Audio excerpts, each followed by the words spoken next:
there are three of us. I'll start with the concepts that are there, and I'm assuming that a lot of you are already very familiar with these. That's why I will do this very quickly. And I will be focusing more on the monitoring part, whereas Smita will be focusing more on the evaluation part of the MME. And Annie will be talking from her experiences of implementing projects and using some of these tools and indicators. So that's how we're going to proceed. And the presentations actually have a lot of slides, and we will not be going through all of them, but they will be uploaded, so it's for your reference. We will focus only on the key ones. Okay, I assume that a lot of you have heard of results-based management or results-based monitoring and evaluation. And it's basically about the key things that we need to do when we want to do results-based MME. That is, and we've been talking about this actually from day one. We want to be sure what we want to monitor. What is it that we want to monitor and evaluate? So focus. And what is it that we want to do that? What are the activities? So you need to come up with an action plan. Who's responsible? You have to be very clear about the role clarity. Coming from your top management to the field workers, to implementing partners. They have different roles to play. Collecting data, organizing data, recording it, reporting it. Some of them will be compiling it, analyzing it, and then going back to using it to improve your programs. When to monitor, how frequently do you need to collect particular data, and how to monitor. There are different tools and different ways to do it. And then what resources do you need in terms of expertise, time, budget. So it's basically about these 5 or 6 key things. I'm just going to skip this because it's just a way to say the same thing in a different way. But what is the benefit of doing this is, since you will have clarity on all these key steps of results-based MME, it's a very good management tool to then get the information that you need on the frequency that you need them, and then use them to do corrections. If it will help you to identify the weaknesses in the program, so you can make corrections. You can go back and change the activities, change the interventions, or change the directions. And it's also a good way to involve all your stakeholders in the entire process. Okay, now there are key concepts that are involved in results-based MME, and I'm going to illustrate just using these pictures. What do you see here? What is it? Confused? It's a mule? It's a donkey? It's what? Confused. It's confused. But what is confused? Does it look confused? Thirsty. Thirsty. Somebody said thirsty? Okay, let's agree it's thirsty. Thirsty horse. Is that a need? Okay. What's that? Water. So what would you say this is? What as a resource? It's an input. Yeah? So what do you do? Somebody is taking the horse to the water. That's the activity that we are doing to help the horse. What happens? What is the difference between this one and this one? They're still walking here, right? This one, they got to the water source. So horse at the water source, that's the output. Okay? So that's the project output. The project helps this needy horse to get to the water source. So you're done with your project. No? We're not done yet? Okay, see, the horse is not drinking. So we're not done. Horse is drinking here. What is the difference between this one and this one? The horse is drinking, horse is not drinking, yeah? But there's another difference. What is the man doing here? He's standing behind the water source, right? He's not holding the horse anymore. Whereas on this one, he's still holding the horse. See, he's still in control of bringing the horse to the water source, right? And that's the key. For a project, your output is still supposed to be under your control. Okay? But this is the outcome. The horse is drinking. You can take the horse to the water source. You can't make it drink. Right? So it's up to the horse to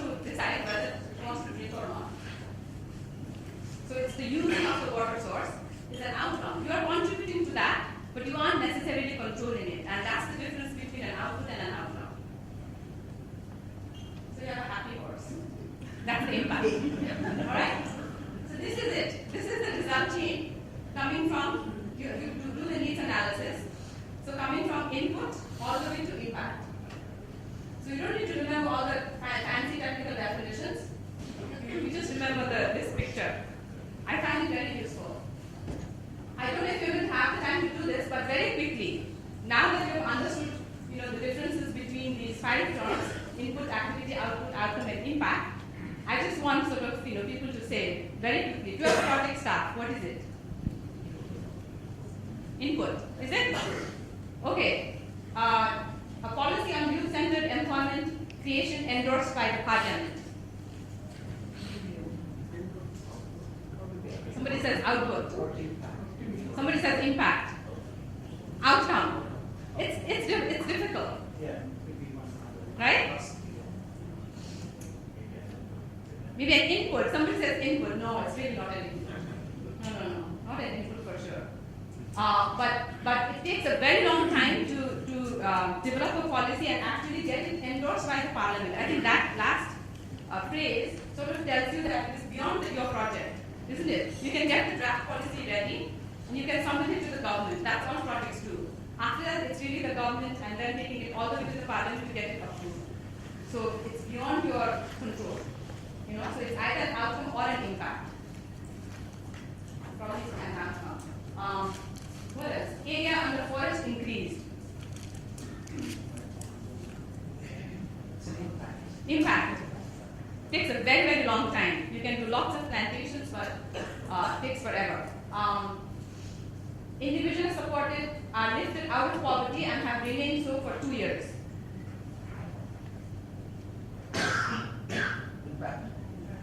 Impact. Yeah. The last one, to publish a paper outlining options for making policies more pro-poor. Activity. Earthquake drill training packages designed, distributed, and rolled out to all schools.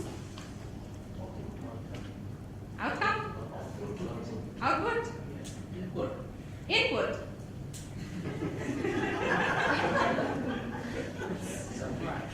Something. It's a whole bunch of training packages. Activity. See how confusing it can be? I mean, the pictures, the 5 pictures look very easy to make the differentiation, but when it comes to the kinds of statements we end up writing in our work, then things are really sort of messy. This one, I would say it's an output of a project. It takes different activities to actually design the training packages. You have consultations, you have workshops, you have meetings, all of those are activities. And you have the training packages, and you actually designed it, distributed, rolled out to the schools. And what the schools do with it is not under your control. Okay, I'm not going to go through all of them. There's I think the answers that I thought I collect are also there. Okay? And usually activities usually start with a verb to train, to have consultations, to have workshops. Okay, what's the result? Result is a change. It's very easy to understand it in that sense. The technical terms we use are impact, outcome, and output. The last 3 terms in that result chain that I showed you earlier. So the focus when we talk about result-based M&E, we are focusing on those 3 levels of results. These are still slightly different levels, right? As you saw in the picture, output is something still under your control, and in a way a slightly lower level in that sense. Outcome slightly higher, impact very high. So when we say results, these are the 3 levels we are talking about. We aren't talking about activities or inputs. But when we implement something, you have to be monitoring inputs and processes, the activities for sure. If they are not right, if they are not done right, if they are not in the right direction, you will not be getting these results. Okay? No more confusion, right, about these terms? Very clear. Okay. Now, this is just an example of how the result chain, all the different elements of the result chain are linked to each other. So sort of repeating what we have just done. Okay, with an example of the kind of livelihood support that we've been talking about. Inputs are means mobilized to carry out activities. For example, if you look at the small grants that we've been talking about, tools, building materials, and technical advisors that we provide.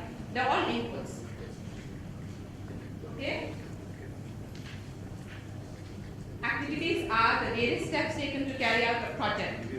Form community groups, self-help groups, orient them on community contracting for community building construction, constructing the building, awareness raising about floods and earthquakes. These are all activities. So what do we do with the activities, or what are we trying to go? Tangible, time-bound products resulting from completion of the activities are outputs, and they are always under the control of the project. So in contrast to outcomes, disaster resilient community building constructed. So if you have a community building that was constructed out of these inputs and those activities, that's the output of your project. Alright? Outcome. Changes in the real world triggered by the outputs are outcomes. And outcomes are not under the control of the project anymore, in contrast to outputs. So communities use the disaster relief shelter in cases of floods and earthquake, or maybe they won't. So that's why it's not under your control anymore. You have built the building, you have made it earthquake resistant, flood resistant, everything, but communities might not be using that. Impact.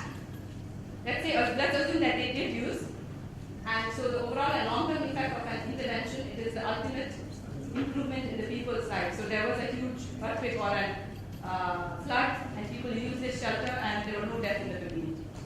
So that's the impact. Okay. Now, how do we monitor, or who monitors all these different levels of results? Result chain and monitoring. Inputs, like I said, could be startup grants, staff, appropriate technology, crisis-affected men and women. Technology to crisis-affected men and women, right? Like we've been talking about. And then we can be giving training on business orientation, making business plans, marketing, short cycles, all the stuff that we've been talking about on the track A and B. Outputs could be, okay, so finally, because of all of this, the income generation activities got started, micro enterprises got established, and goods got marketed, and the capacity of service providers were built. So those are the outputs of your project. Now what happens? Beneficiaries' income were increased and they were lifted out of poverty. And they started to have better health, better food. Now who monitors all of this? That's implementation monitoring. Usually the project team does it. So if an NGO is doing this project, it's the NGO's team, especially the field level team, does this. The result level monitoring, starting from the output level, if it's a UNDP project, the UNDP country office staff, the program units, the poverty unit or the disaster unit doing this project, they would be responsible, and your counterpart, the government counterparts. Okay. I'm not going to go through this. There's no time. Not going to go through this either. Okay, setting up RBM system. Since we already know now that there are these 5 or 6 key elements of an RBM system, what do we do to set it up? What to monitor and evaluate when, how, and who, and how to use, right? So you need the first key thing is, again, identifying the intended results. And we know that we're working in a context of post-disaster where there is a great pressure to launch the program. Forget about what we're going to do, what are we going to achieve. And yet, you still have to think about these. Especially now that there is a lot of pressure on us from donor community, donors who support our programs. They want reports with results and evidence supporting the results. I'm not going to go through this, but these are basically the steps. Develop the results logic. How are you going to achieve those results? You need to have a clear understanding of that, how, the sort of what happens. This is the inputs are contributing to the outputs in such a way. Define clear results and indicators, measure baseline and set targets, prepare LME plans. And I know that I'm very aware that these are not simple things to do, especially in a post-disaster context. In normal situation too, we don't really do this, right? So we're trying now to become much more systematic in doing this. And at least for my UNDP colleagues, I can tell you that there is going to be a lot more emphasis on this aspect of our work, starting especially next year, with the new strategic plan being rolled out. There's a big chapter on RBM already. And EPCOT is going to tell us which indicators they want us to be reporting on. And we will be talking about some of the limitations of such corporate-driven systems. Okay? Okay. Tips for developing result statements. Be specific about the change, because result is about change. So for whom and in what aspects? Think about that when you are trying to write up a result statement. Don't use action verbs, strengthening, enhancing. typically our statement would be something like strengthening government capacity to do disaster preparedness, something like that. Use results language like reduced, completed works, improved, have greater access to markets, avoid intentions, to assist the government. That's not a result. Avoid mixing results and means. If there is a long result statement with a true in the middle, that's not a result statement. It's very complicated. You are also mixing up, how you're going to do it with the result statement. And avoid jargons. Okay, these are sort of examples of how some of our result statements look like in our various projects, To promote sustainable development and inclusive growth. Oh my God. This is like to promote democratic governance in accordance with international norms at national, subnational, local level, and empowering citizens and increasing their participation in decision-making processes. Right? It's too long. So these are just sort of tips for you to keep in mind when you think of results. Just a quick exercise here. Okay, does this look very familiar to you? Strengthen national capacity to address disaster-related emergencies as your output statement in your project document. Sounds familiar, right? Now, what's the problem with this? Does it tell you what the change is going to be? Does it? No. Does it tell you who is going to benefit from that change? Whose capacity are we building? National capacity. Who is national? Doesn't tell you anything, really. But this is a typical example of how most of our result statements look like. Okay? Whose capacity, what capacity, they are not mentioned, right? So and disaster-related emergency, that really doesn't tell you much either. That could be anything, right? So this is just sort of an effort to do it, make it more specific. Department of Natural Disaster Management has established an interagency coordination mechanism to prepare for and respond to natural disasters. Indicators, we'll be having more examples on these kinds of things, but you can have qualitative indicators, quantitative indicators, yes, no kind of indicators, especially if you're working on policies or we're putting out a report, but we also tend to quantify the qualitative indicators. The last one, that is an example of that, satisfaction with services provided by the microfinance provider. Right now, 30% say that they are satisfied, and we would like to increase it to 85. And typically, you do perception surveys or exit surveys, client surveys for these kinds of things. Okay, M&E in a post-crisis context is very challenging, and yet we should not be forgetting it. We should really prioritize it and start thinking about how we're going to measure our results when we design our program. So M&E people should be working with the program we put together as a team. And there could be many approaches to do this, because we might not be able to do sort of in a standardized way like we do it in a normal context, if everything was normal. So you will have to use innovative ways to do it, and ICT-based technologies might be one of them, and there was a recent workshop in Nairobi on this. There could be rapid approaches. You take photographs of how things were before and what happened afterwards, especially for community infrastructure sort of work.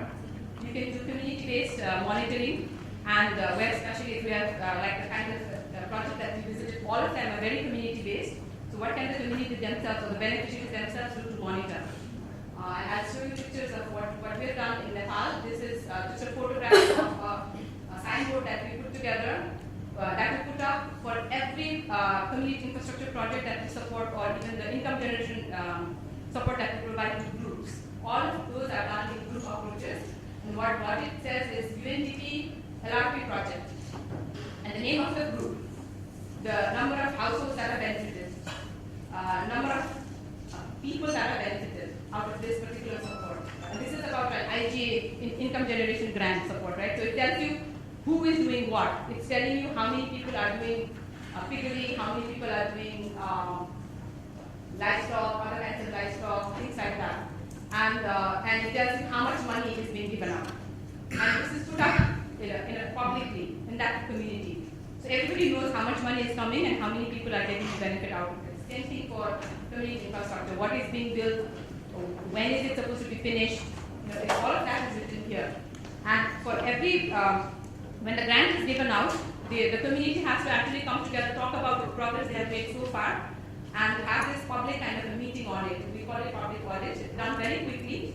And the user committee that is, that has taken the responsibility of procurement and accounting and all of it, they share all that information with the group. A lot of people are illiterates in these groups. So a lot of it is just verbally sharing these things.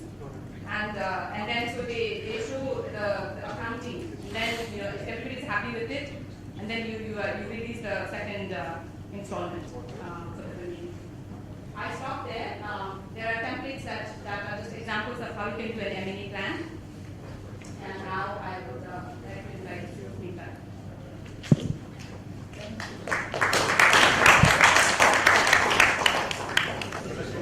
I have the task of sharing with you a few things from my experience of evaluation. And the beauty about coming after Lazima is that you heard the concepts, and now let's enjoy listening to practice.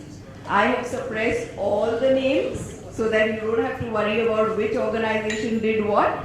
The evaluator in most cases is me, so you can fire away after the presentation and ask what's happening. So the first thing that as an evaluator when you go into the field, do I have to move? Okay. The first thing that happens when you go in as an evaluator is you're actually asking, why are these people calling me? Yeah? Why are these people calling us as a team to do evaluations? As many of you in the UN know, you're asking because you want to take a box. Mid-term evaluation over clear. End-term evaluation over clear. Post-project evaluation not to be done, relax, go home, find it, put it over next to you, next job, right? That's how the scene is in UN, in most international agencies and so on. Some of the best evaluations that we have done, me and Sampark team together, have been for smaller organizations, have been for organizations that use their money, not donor money, and have actually wanted to use the evaluation. So when somebody is asking you, some NGO is coming and asking you to do something for them, like 5,000 rupees a day for a whole team, that's about as much money as we have. We bring you here, we pay you for your stay and everything. Please come. That's the best evaluation to get there, right? So, but anyway, why do people do it? They do it first of all to prove impact. Now Lazima just showed you, if that is your result statement, your change statement, you want to show your donors, this is what the change that we were going to bring, we brought it over, right? So now, to make that easier, what have UN organizations done? Certainly ILO has done it, I think maybe UNDP as well, I don't know. Nobody evaluates impact. Very, very few people are looking at impact because projects have become progressively so small, 2 years, max 4 years, sometimes, rarely 7-year projects. But 1 year, 2-year projects are the norm, and 4 years is like very good. Can you see impact in that period? Because out of that 4 years, 1.5 years goes in setting it up, you get your stuff, you get, yeah? So, by and large, most organizations are now only checking up to the outcome level change. Impact and post-project impact is really very rarely checked.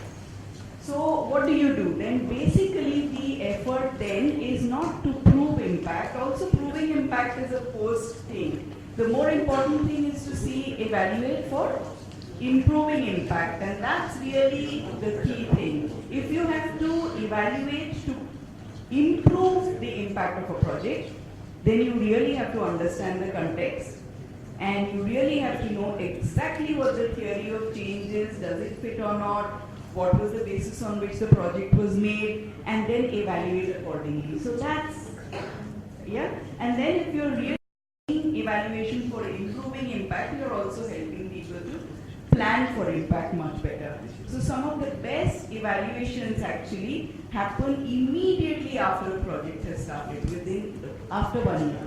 So when people call us for like 1 year reviews, those are even better than the midterm reviews, because those you know, if you're very sharp, if your suggestions are good, they will be taken on board, because at that time people are serious. Yeah. So anyway, some experiences of evaluation that I'll share with you. Kutch, post-earthquake, Philippines, and from Chor's Library in Bangladesh. I do have some experiences from Nepal and Afghanistan and so, but they were not really post-recovery in a short time. So I'll stick with these. Okay. So in Kutch, what happened? After the earthquake, hundreds of agencies came in, lots of agencies, and they put housing, and they distributed food, and they distributed blankets. And Gujarat is not a poor state. Gents from all over the world contributed money for housing and camps to come up. Like within 2 weeks, they were set up. And so people really did find housing.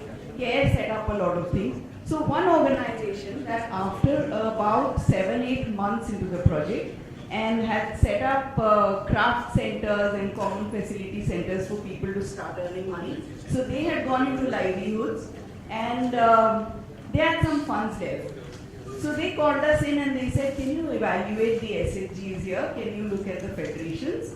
And can you tell us what do we do with this extra money? Can we park it here? What can we do with it? Can we use it for livelihoods? So we went and evaluated 3-4 organizations, including we went to Kutch Mahila Vikas Sangh as well. We found the SHGs and federations extremely strong, and the farmers actually saying that this fund, which was about 75 lakhs or so, is too little. These are Gujarat farmers. They had pipelines going under the earth for their water and so on. With the earthquake, pipelines that were destroyed for each farmer were 1.5 lakhs, 2 lakhs, 3 lakhs, 4 lakhs, like that. So they wanted big money, and they said if you have 75 lakhs, it will just be enough for some 50 farmers or so. Give it to 3 or 4 SHGs or give it to a federation, and we will take, the women will take for whatever needs we have, and we'll rotate. We got this input and then we gave to this organization our recommendation. And what do they do? These were days of microfinance organizations. These were days when private sector was far more, even today. The priority is to private sector microfinance, where the people or the women themselves get a much lower percentage. Somebody yesterday was in the Nalish, I think, was making a very good statement that, you know, the benefits go to the microfinance provider. So somebody came in and told these people that why do you have to give funds to women's groups? You know, give it to us, we manage. Because after the project goes, how are you going to keep in touch with the SHGs? How are you going to keep in touch with the federations? We are a company. You can always ask us, right? So they played the accountability card, which unfortunately enough, even Kutch Mahila Vikas Sangh could not play, because they were an NGO. Yeah? And the client, they were so enamored by what the company was saying. They sidelined our report. They got a new consulting done. They got the advice that the money should be parked with the company. Today, Gujarat farmers don't have that money. And SHG and federations don't have that money. The company doesn't exist there. Because in Gujarat, in Kutch, they had brought so many NGOs and so many companies post-disaster who were from Kerala and from Tamil Nadu and from Karnataka. Everybody is brought in to set up 100 groups, 500 groups, 300 groups, yeah, and given some microfinance. All of them wound up and went home. And there is no track of that 75 lakhs. So that's, okay, sorry. So what is the lesson in this? I just want to take a minute for you for the lessons. What do you learn? What is for you the learning from this story? That exercise can also be. Can also be done. Impact assessment should be done. Yeah, post project nobody can do. Okay, what else? About the evaluation itself, what else?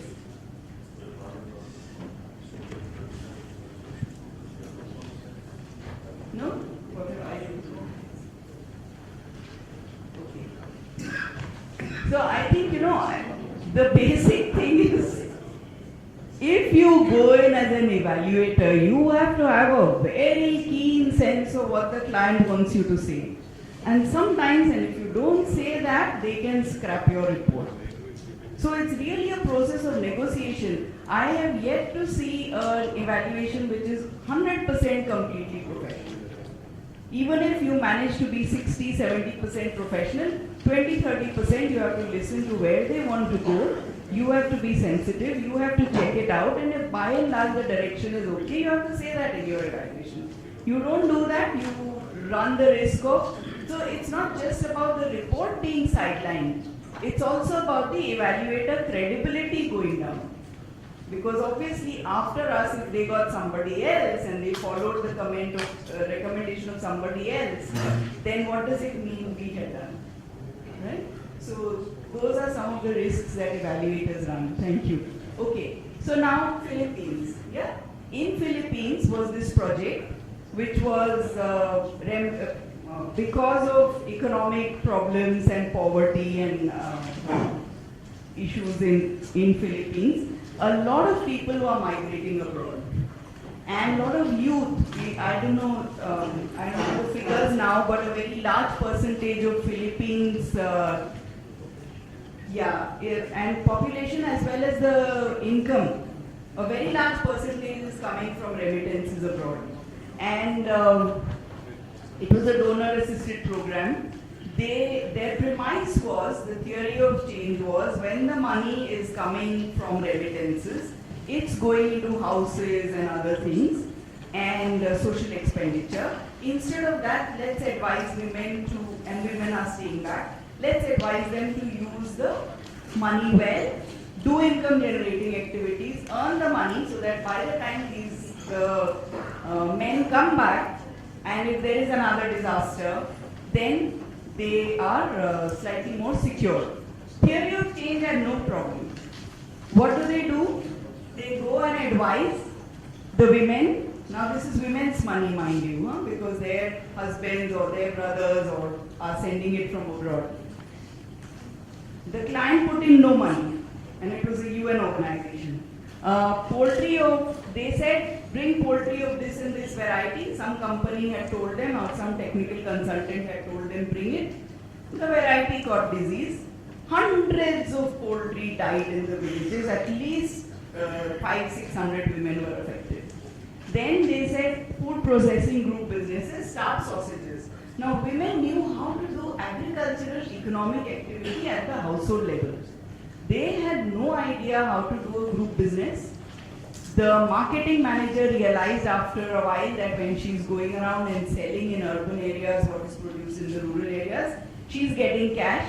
She pocketed the cash, told them it's still credit outstanding, people have not given everything. She used up the cash by herself.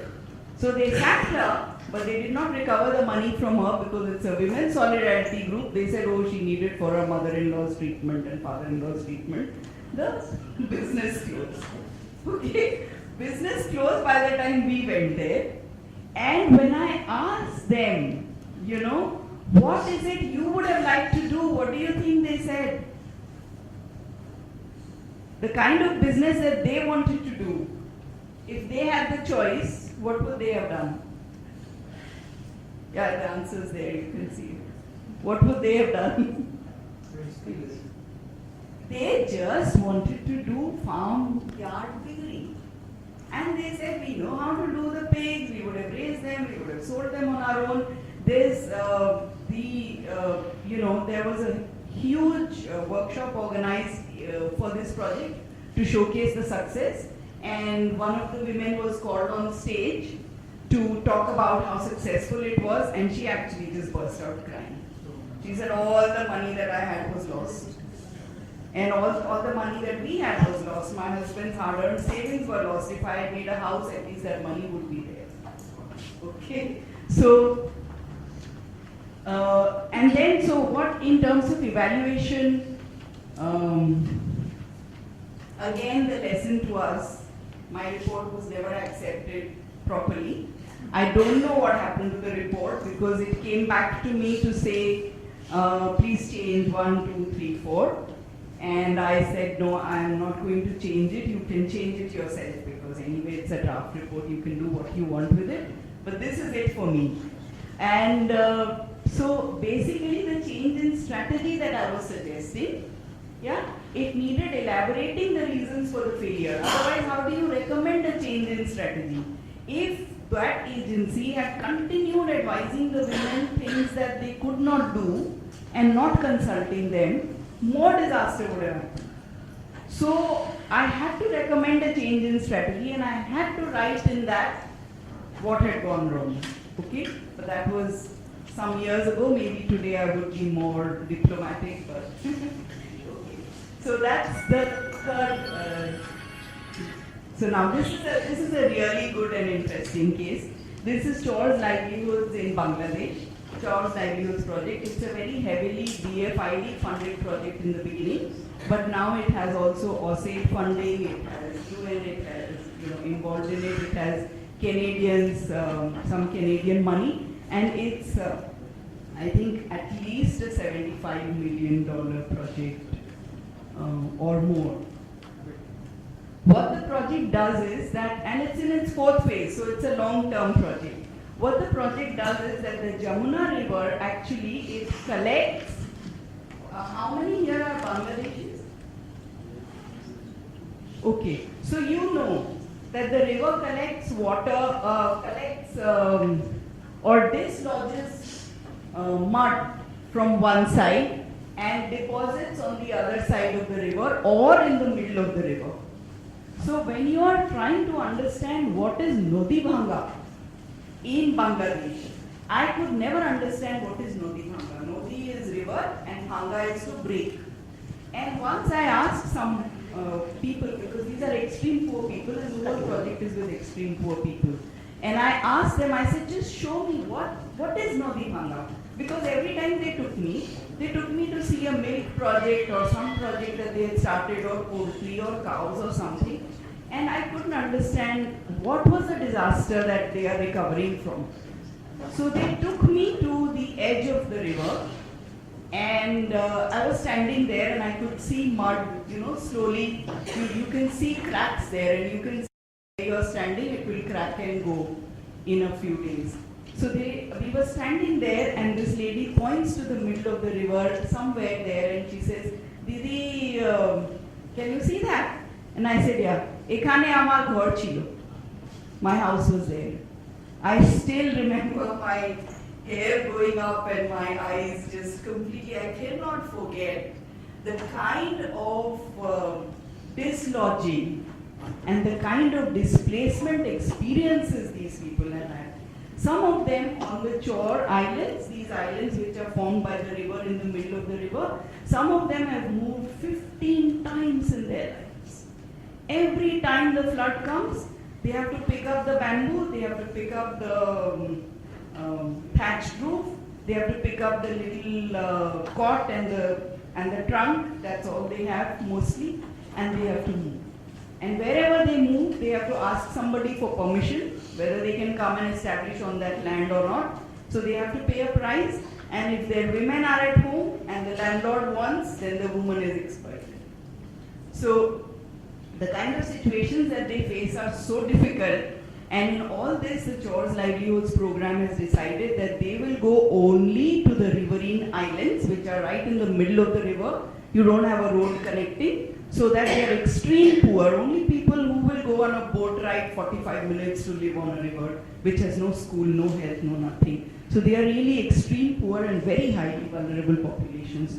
So this program has been going on from 2004 to 2016. I'm taking a little bit of time because I also realized that Malcolm Marx from CLP was supposed to come, and he didn't come, and he also mailed me saying, Smita, give some time to CLP.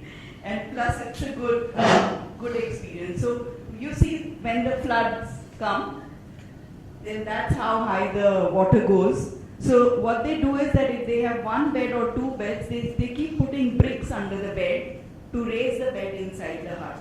When it comes near the ceiling and they can't cook on the bed anymore, that is the time they put everything on the boat and go to the flood shelter. So that's how high it comes before they move to the flood shelters. And this is what the project has done. This plinth raising is the main part of the project. You raise it by 30 feet, or you raise it at least 2 feet above the last known floods. So, and they packed the mud there, and then so this is when the next flood came. in 2007. The house was not affected by the flood.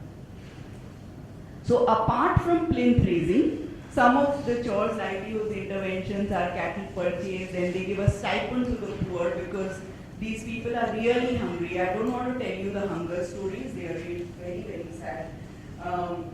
Homestead gardening, and then they have village savings and loan associations. They also have other collective initiatives. So write down the value chain of every income generating activity that they introduce, which is cattle or fodder growing and some other things like poultry rearing. So write down the value chain. They create a market development effort, training of women collectives. That's what they do. So how do they monitor? They have some indicators for their livelihoods programs. I just got a few for you because I'll do more evaluation discussion. So this is core participant households. So participants whose plinth has been raised. So they check how many, okay, when they transfer the cows to them, now one big part of the project is asset transfer. Every family can choose what they can buy to increase incomes. 90% of them choose cows. Why would they choose cows, do you think? Because you need to and during the Eid al-Adha, Yeah. the one with the Muslim festival, Yeah. there's only 25 days. Okay, so they know how to cultivate and they can make money on it. What about disaster resilience? Why would they choose a cow? Huh? They just put them in the boat. The moment there is a flood, along with the cot and the truck, goes the cow. So it's easy to transport chagol and this. Yeah, these two things. Chagol is goats, by the way. So cows and goats, but people choose cows with the grant money because it's big money. Goats they can also buy from the income of the cow. So when the cow's income start coming in, they can keep buying poultries and goats, but not cows. So that's what they opt to get. And then home gardening, what numbers and who planted vegetables and how many people were trained or dewormed or artificial insemination. These are all the activity completion targets of Chores Livelihoods program. They monitor everything very carefully. When it comes to evaluation, then the indicators start getting a little more complex, because then you're not just monitoring number of persons trained or how many people got business advisory services, but you're also looking at how many enterprises were formed or expanded. Now with the asset transfer, enterprise formation is done by the project itself, because you're giving a cow, you're buying and giving the cow. There's no issue. But what about expansion? We'll come to it when I tell you about the impact assessment story. What happens to income, the use of that income? Does it go to education or nutrition or health? How is it used? Or is it used by people to drink it off? What number of jobs have been created? What about the gender segregation of results? And have they been able to get credit worthy? These are some of the indicators they use. So what happened was that around 4th year or 5th year, when the first phase was over, DFID invited an impact assessment team, and that impact assessment team was supposed to check 4 years before what was there and now what is there and what has been the impact.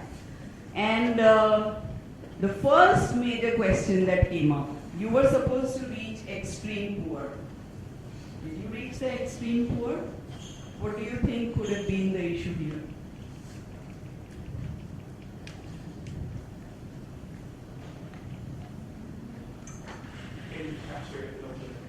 Elite capture at the local level could have been the case, but in a very big way, programs like Chores Livelihood Program or the Challenging Frontiers of Poverty Reduction Program, which is a flagship ultra poor program, which preceded, which is from BRAC and which preceded Chores Livelihoods. These programs pride themselves on targeting. this impact agency came and said that you have moved people, but when we check what they were before they joined the project, they were not poor at all. Okay? It was a very big issue for the donors and for the impact assessment agency and the implementing agency. And what could have solved that problem? Why did they run into that problem? There is a lot of pressure to move fast and to spend the money. So Okay. it's easy to work with the not so poor rather than the ultra poor, because generally they don't have any resource and they're also not very forthcoming. Okay. when the project is being- Okay. Knowing the program as I do, I know that the implementation was not flawed.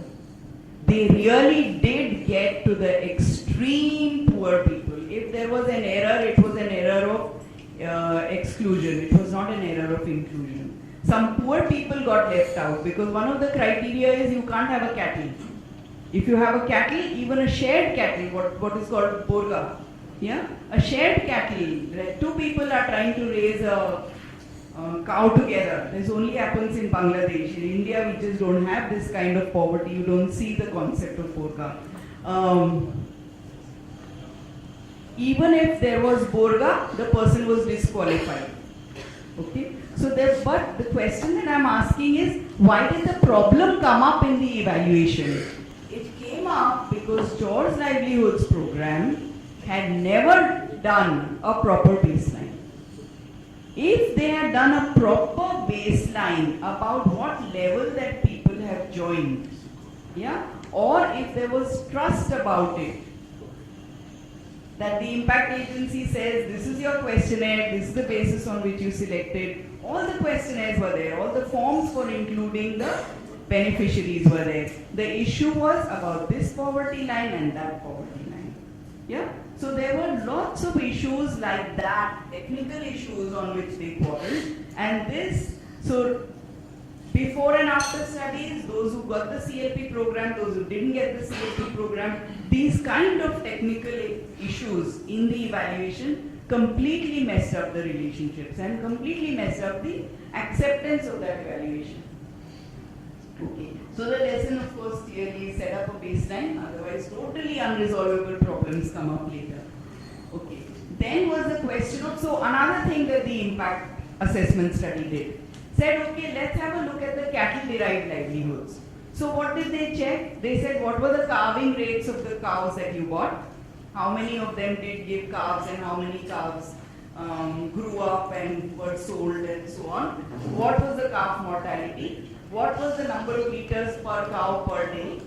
And what was so whether the heifer was carried forward or sold or not? And what is the milk price per liter? Such big questions came up about this. The impact assessment study said the per liter yield rate is 0.25 liters. The CLP program, as soon as the impact study came out, commissioned another study which said per liter is 1.9, per day is 1.9 liters average yield. Yeah? If you do that, it's an 8 times difference. There was no resolution. Impact assessment team said, this is what our sample says, and CLP said, this is what we have found. There was no resolution. So things like that. Again, monitoring systems had not been set up. If there were good monitoring systems that had been recording this data for 2 or 3 years, 4 years, then at least the CLP would have had its own data to show, okay, this is what has been happening, right? So that is much more credible to have your own monitoring data than later you're conducting studies to counter the evaluation, then people have already doubts in their mind. Okay. So then I just want to highlight a couple more issues. One is the issue of direct and proxy indicators. So direct indicators, if you're looking at health and nutrition, it's very simple, especially child health and nutrition. Just go with anthropometric indicators, size of the head, growth, many other things, and check and then you will be clean. But when you are looking at livelihoods, then you are looking at income, you are looking at assets, you need proxy indicators, and you need a very strong understanding of what is the pathway that people want to grow their livelihoods. So, can you go to the next? Yeah. One confounding factor is size of the household. Same level of income, 6,000 taka per month. If you have a 5-member household, it's a different story. You have a 8-member household, it's a different story. Yeah? So that somehow impact studies have to deal with. And the other one is, one of the issues again that the impact study raised. After 2 years of the project, people have sold the cattle. Good or bad? How many of you would say that was a good thing, and how many of you would say not sustainable? What do you think? Yes? It's not sustainable. Not sustainable. Generally, Why? if it's a grant, Yeah? people, I mean, the experience that we have had is that whatever is available easily, whether it's cows or goats or whatever liquid assets, then they would generally try to get it and then sell it later. And then sell. Feed their immediate consumption needs. So if you had got a result like 80% of the people have sold their cattle, and yeah, then you would say impact has been low. How about other people? Yeah, depends upon the situation. Yeah? Yeah, it's also good probably because now after 2 years there is another disaster and they use the cooking rate. Could be, sure. What about some other people? Yeah, depends upon the situation. So Yeah. if they just sell cow, Yeah. and then they can buy other things. Yeah. Yeah. It is good because of the once they sold it and they buy again more. So they can buy more or they can set up different businesses. Actually, what had happened on the ground is that cattle is something that the donors are willing to give. But people's livelihoods are agriculture based. They want to lease in land. No donor agency, no project like this, which is disaster prone area, is going to give you money to lease land because that's risky. In your vulnerability matrix, which you did this morning, that would turn up as a very risky income generating activity. Donors will not invest, right? So the next thing that they do, the moment they can, is to sell the cattle, put 10,000 in lease land, and put 10,000 in investing in that agriculture. And they know how to deal with floods, and by now their planes have come up and they have other assets and so on. They take the risk. So you could interpret it as a bad thing, unsustainable, but you could interpret it, or it could be an increase in resilience of the family being shown by that if it is invested in other income generating activities, even setting up a provision shop. So this understanding was not there in the impact assessment agency. Again, you call international people with no understanding of local context, and they haven't had the time to move in and have a look at what they are, what the situation on the ground is. They can completely misinterpret. You can spend 1 year explaining to your donors after that. So, okay, this is that.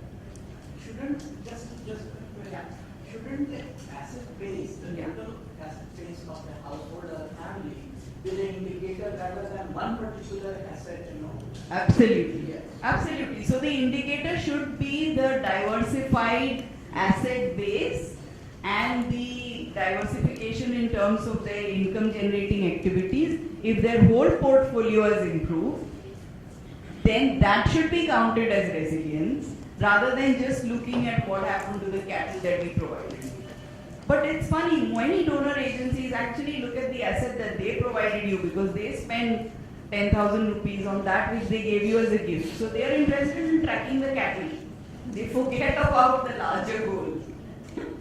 Okay. So another successful change, and this also brings, I could have spent another half an hour just talking about gender issues in disaster prone areas because women and their issues and their access to money is really constrained after disaster, but maybe you have spoken about it in the first 3 days already, so I will not go into the details, but just to say that, once more underscore, even if you have heard it before, the grant, especially in fishery areas and so, go to the boats, go to the fishing nets, all men's activities, and women's self-help groups will get loans. Okay? So even today, the assistance to women is highly gender biased and institutionalized.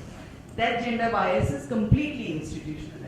Okay, so this last story, I'll just finish this story. One of the things that happened when I went to evaluate was they said, oh, these people are not maintaining the cows. Why are they not maintaining the cows? So I said, okay, never mind, I'll go to the field, I'll talk to them. When I went to the field, this woman is telling me, Didi, you want to see the cow? It's a CLP cow. It's a CLP cow. This is CLP's cow. Okay? So I listened to that so many times and I said, why is it CLP's cow? CLP is the project, yeah? Isn't it your cow now? So the ownership was lacking because CLP was buying this asset and CLP was giving it to the women. It was still CLP's cow. Why would I maintain it if it's not my cow? So then I said, where is this coming from? Because you're just bringing it and giving it to them. Why aren't they involved in the buying of the cow? Oh, Muslim society, what are you talking? We cannot take women to the market. All the project staff told me, no, women can't go to the market. Fortunately, because of my white hair and age, I could sit them down, the project itself, and break down their constraints and say, listen, we have to try this. If you want your cattle maintained, if you want the women to look after, they have to own it. So can you take, the next barrier was financial. We don't have money, the project sanctions us one person per family to go to the market, to put them on the boat, pay that money, 25 taka to go from the island to the mainland and to the shores, to the market and everything. I got the financial allocation increased, right? So I said, okay, 2 people, at least take 2 people, husband and wife can both go, not only the wife, that would not be acceptable. And then if you see in this market, can you see the men at the back looking at the woman? So first of all, they said woman can't understand anything, so the vet is there explaining to her all the qualities of the cow and she's taking. No, mouth is all right, calving is all right, how many months pregnant, etc. And she's negotiating the price. But people around are still not comfortable because the man gets to hear, okay, Are, you're not man enough, your wife has to come to the market with you. You don't have place in your house, your wife is standing in the market. So we got resistance even from the men. But the good thing is that the project is implemented. It used to be 19% women going to the market. Today it's more than 40%, 45%. It's not yet reached 50, but at least it's increasing. So in some of these cases, I feel at least I wanted to end with a good story that there are people who take evaluations on board, who actually do things. The condition is that you must have trust. Yeah, we can go to the last one. You must have trust. If there is trust and if people are listening to you and if they're sharing their problems carefully, if you understand the context, and then one is able to suggest solutions which they will be able to follow, and coming back to the first slide, at least improve their program. Okay. I think I'll leave it there. This is a framework that actually talks about how this is a gender and social inclusion framework. I'll leave it there for you because, and you'll have it on your slide. And in case you need more on this, you can just mail me and ask me. Okay. There's a selection of the right kind of indicators, and if the indicators are not right, how can you make or break a program? As usual, 3 people who were given different tasks. There was a government office which happened in landscape. So they had these guys who came in for planting trees. And to share the work, they had 3 guys, one to dig the hole, one to plant the trees, and the other to close the hole, a conveyor belt system. Okay? It worked pretty well because each one kept doing what he had to do, and each one was given a specific task. One guy was given the task of digging, the other guy planting, the third guy covering the hole. What happened one day? The second guy didn't turn up. So you had one guy digging the hole and the other guy missing and the third guy religiously filling up the hole. Okay, so this is activity monitoring, it got done. Budget monitoring, it got done. Who is bothered about the rest? And this happened, I'm not joking, this happened. The other thing that we normally see in the field is target-driven interventions. For instance, all of you are familiar with the casuarina plantation that happened after the tsunami in our coastal areas. Now, why casuarina? If you go back and check with the forest department, why casuarina? They will say the indicators for that project was the number of trees that are still alive, say after 1 year or 2 years, impact assessment. And fast to grow, rugged. So when that is the indicator of all the trees that they could see, casuarina was the best. It was the most rugged, it would grow fastest. Visibility factor was very high, it would grow the fastest, and it didn't need watering, it didn't need safeguarding it, and people didn't cut it when it was small because it had value only when it was grown. So it was safe. So casuarina happened to be the best choice, irrespective of what it did to the area or was it useful, etc. So casuarina was selected. Again, because of the indicator, because of the target. See how even the choice of what you do is dependent on what is your target and your indicator. Let's go to the second part. What happened? Because the indicator was, all the donors said that the great bioshield, you should have casuarina plantations, and so many acres under casuarina, a certain amount of money given for it. So, participatory decision making. The NGO religiously goes to the field and asks the community people, give us some area where we can plant this. Now the community wants the shore space because they have to dry their fish, they have to park their boats, so they can't give away that shore space. So what do? They give another space which is not utilized. The NGO is happy, the community is happy, and the casuarina plantation comes up over there. So all your indicators are met. But what was the basic concept behind this? It was that the casuarina plantation would save the habitations from the force of surge waves. And that doesn't get done. You have your casuarina plantation, you also have your habitation, everybody is happy, but does the final thing get done? And has it been evaluated anywhere?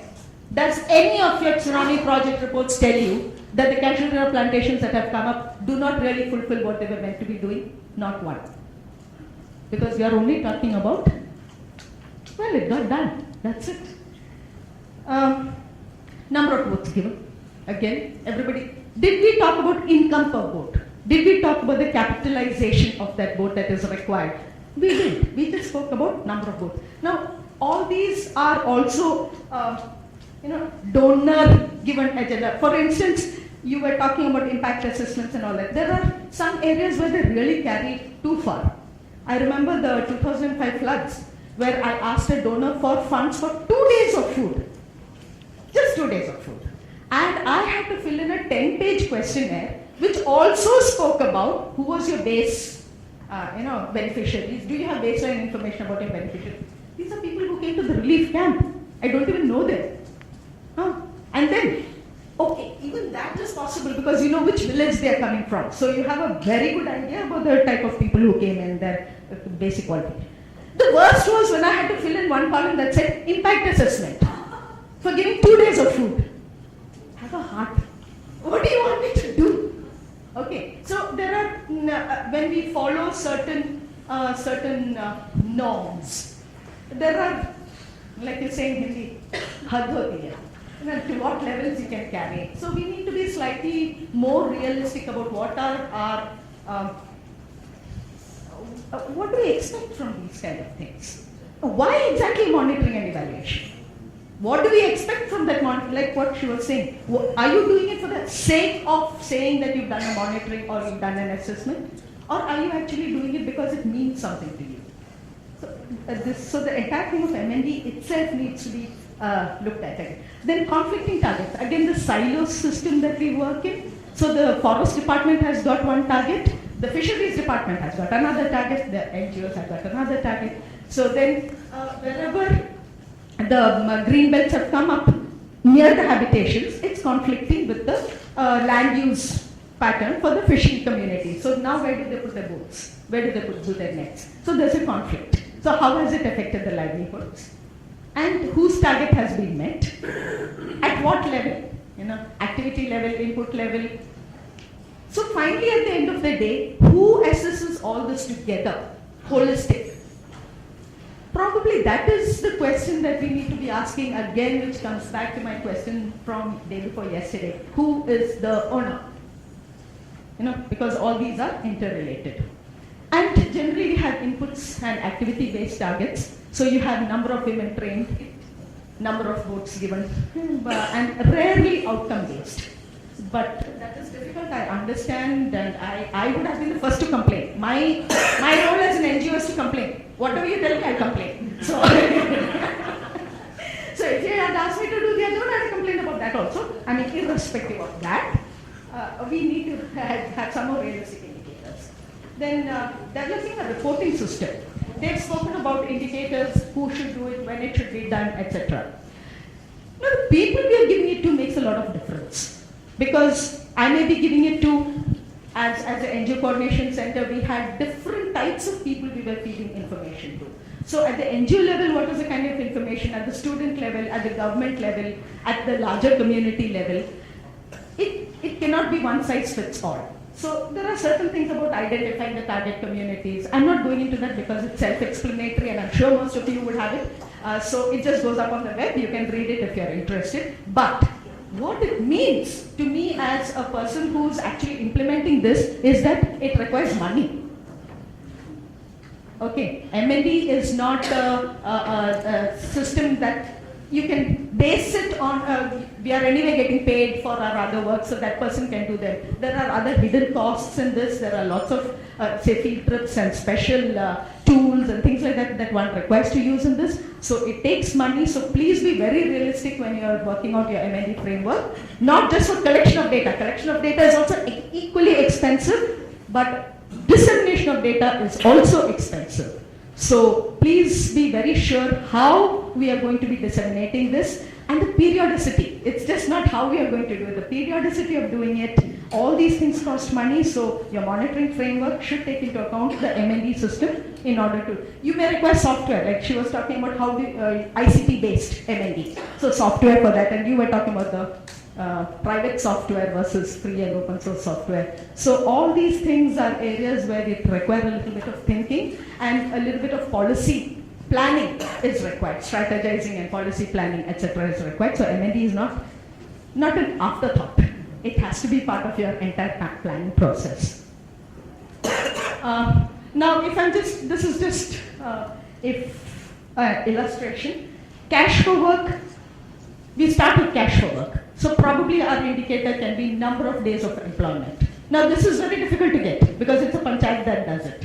And probably people may not want it transparent. So how can we get the community to be involved in this kind of a thing? Would they be able to tell us? Then at that level we cannot talk about well-being of the family, so we just speak about basic needs of the family. Are you getting 3 square meals a day? Are you, what is your food basket, nutrition basket containing? So those are the kind of things that we can look at. But when we go to the next step, that is when we are starting an enterprise, then we talk about net incomes and we also talk about changes or improvements in the quality of life.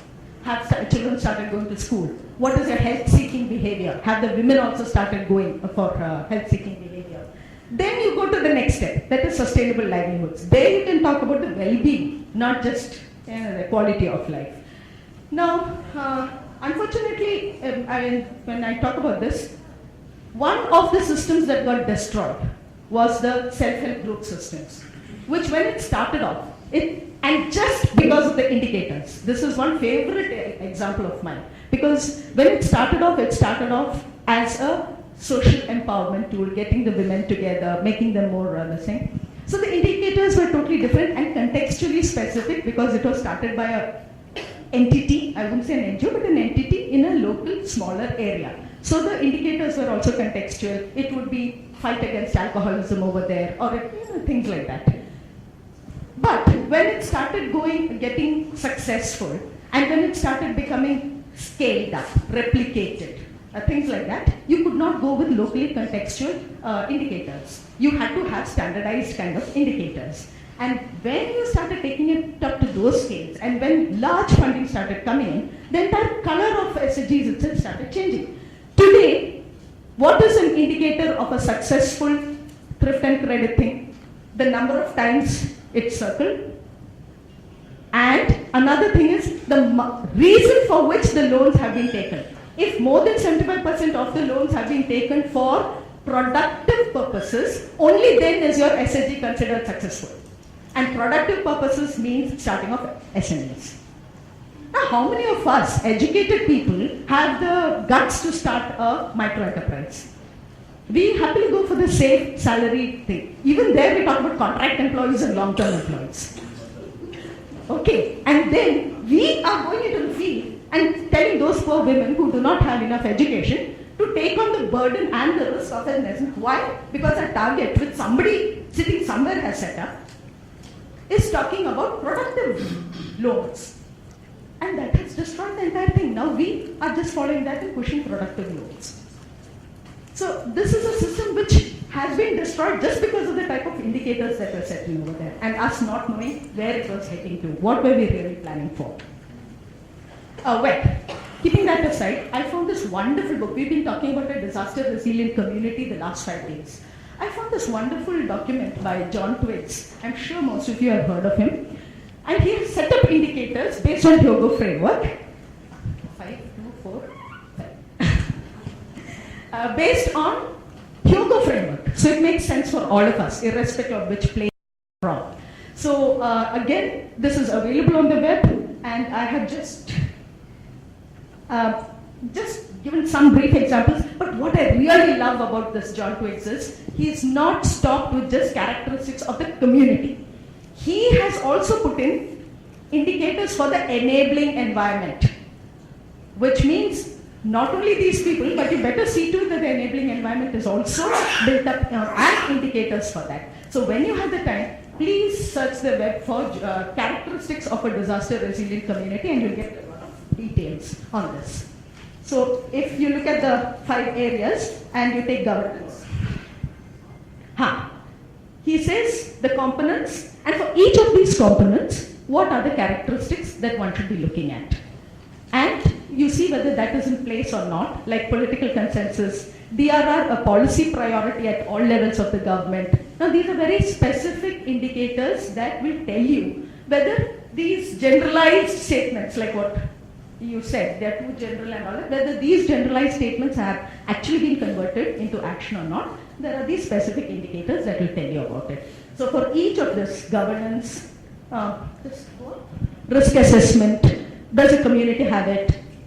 So for each of this, you have certain characteristics, and even these characteristics are at 2 levels. One is at the community level and one is at the enabling environment level. So since this thing is going to be uploaded, you can go through it at your thing, and whenever you have the time.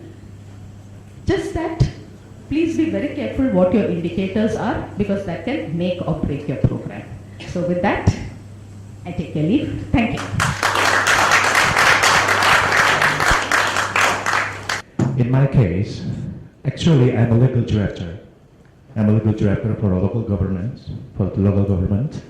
I assisted some regulations, during my assistance of regulations in Indonesia, sometimes I use the methodology of planning and monitoring and evaluation. But actually my question will be related to my late question to Mr. Krishna about how do you put political process on this methodology? Because sometimes there is not only 5W and 1H. There is 6W. The 6W, you know what is this? And the last is why not? And I think this is a typical, this is typical problem when we are interacting with the political process. what are your opinion? Please, everybody, please speaker can answer my question. Thank you. I'm not going into the why not, but about the political this thing. You know, one of the things that when you come up with pilot projects in these organizations, and it was Bangladesh, and some of these projects, very high profile projects, were started in the pilot phase. And in the next phase, the political agenda was take it away from here, put it into another district. And because each district is, you know, there is a representative, a political representative who's saying this project should be in my district because that's where all the money should come. Why is it going to Lalmonirhat? Why shouldn't it be in Nilphamari, or why shouldn't it be in Tangail or somewhere? Right? Now these kind of things, interestingly enough, I'm really fascinated that you asked the question, are really difficult for evaluators to negotiate. Because both the donor and the implementing agency are interested in looking at what the politician wants, because they want the politician to be satisfied.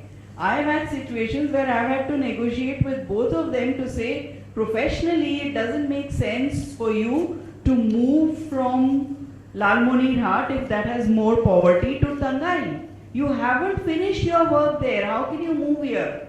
Right? It's really difficult.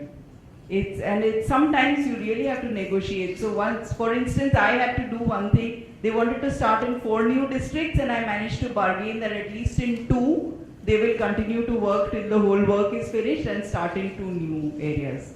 Things like that. But political considerations and professional considerations, completely different, like you said. Thank you, Lazima. That example about the mule was probably the best example I have seen of how to explain things most easily to people. And probably the best part of that was how to get the horse to drink.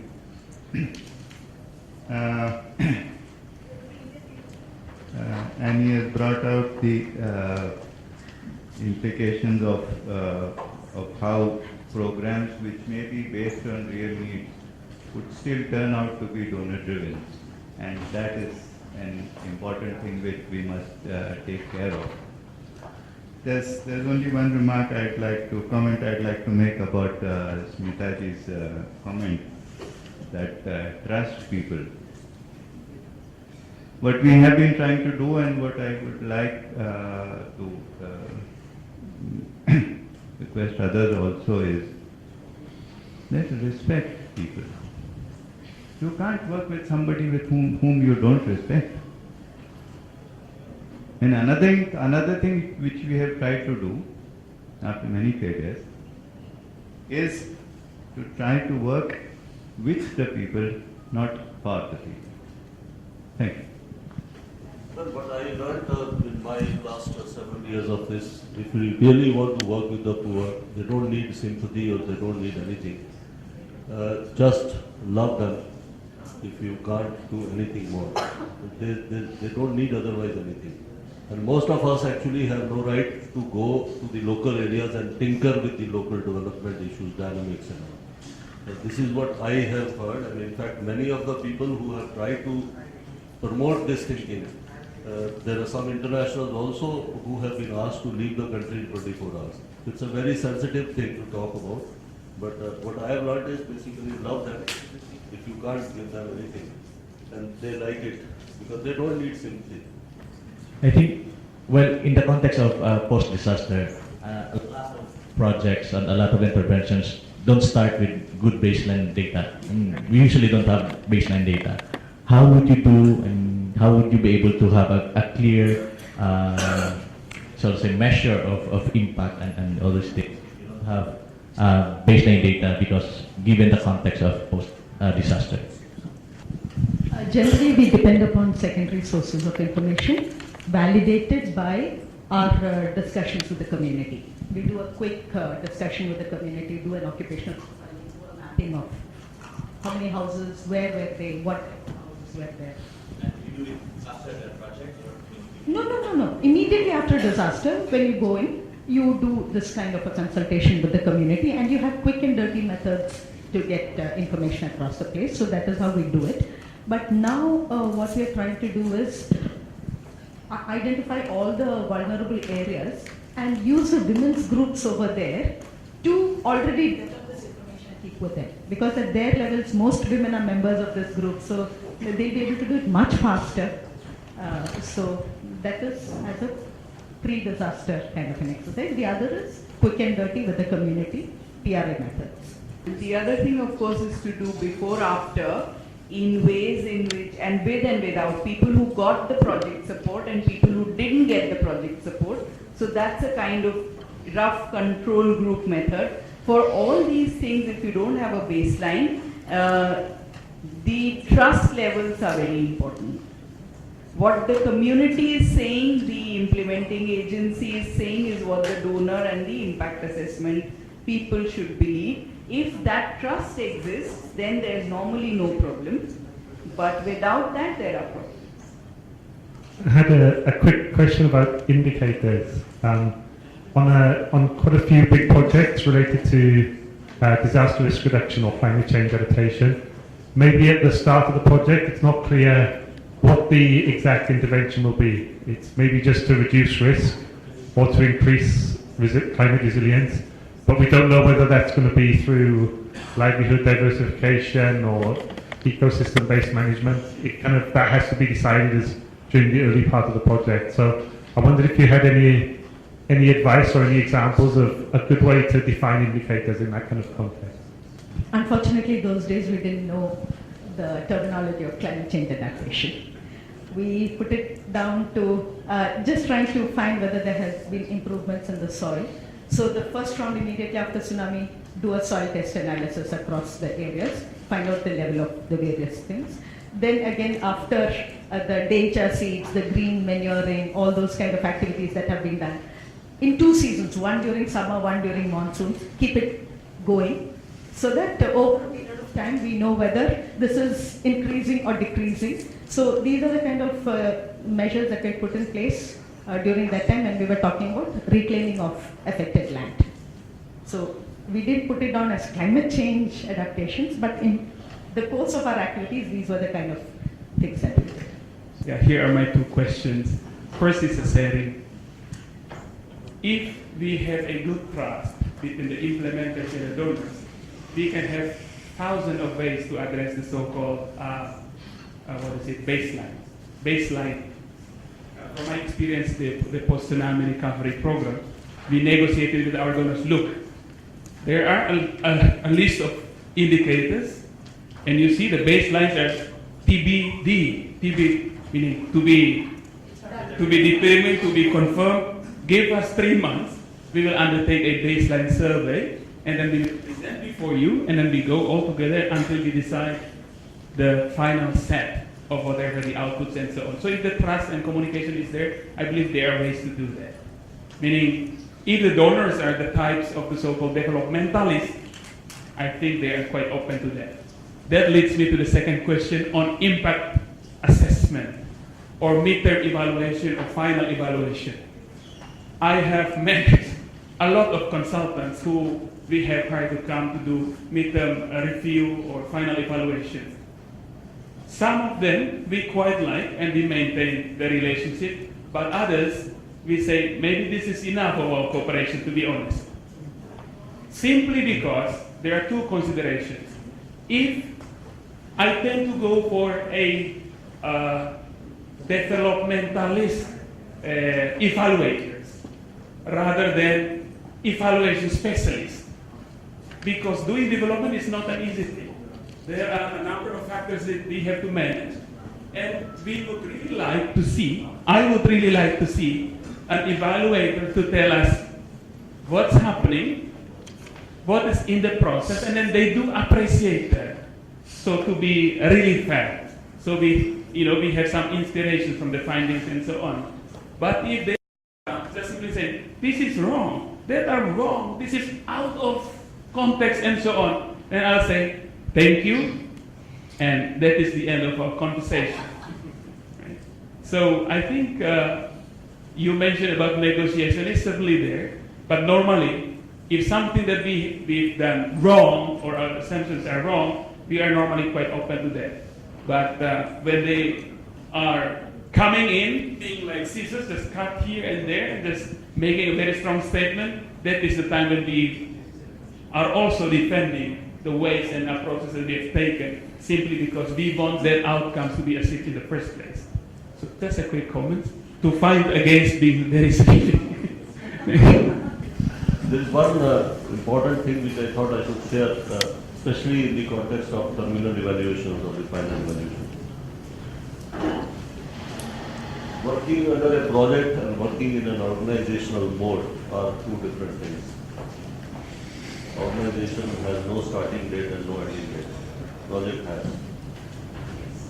When the project is designed, we have been talking about baselines and everything. So what are we trying to capture? We are trying to capture, the current set of issues, and also trying to identify whether those are issues or whether those are non-issues.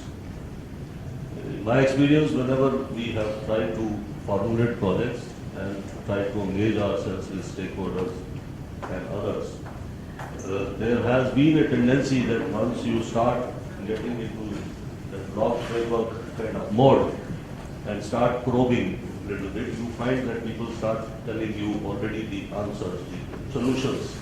Those are not issues actually, those are not issues. That is one. Second, projects are designed taking into account the specific context or environment, external environment, in which one is trying to place that project and then trying to solve the problem based on certain strategies, which we call as implementation strategy or whatever. But during the course of those 3 years, 5 years, 2 years, etc., lot of changes take place in the external environment.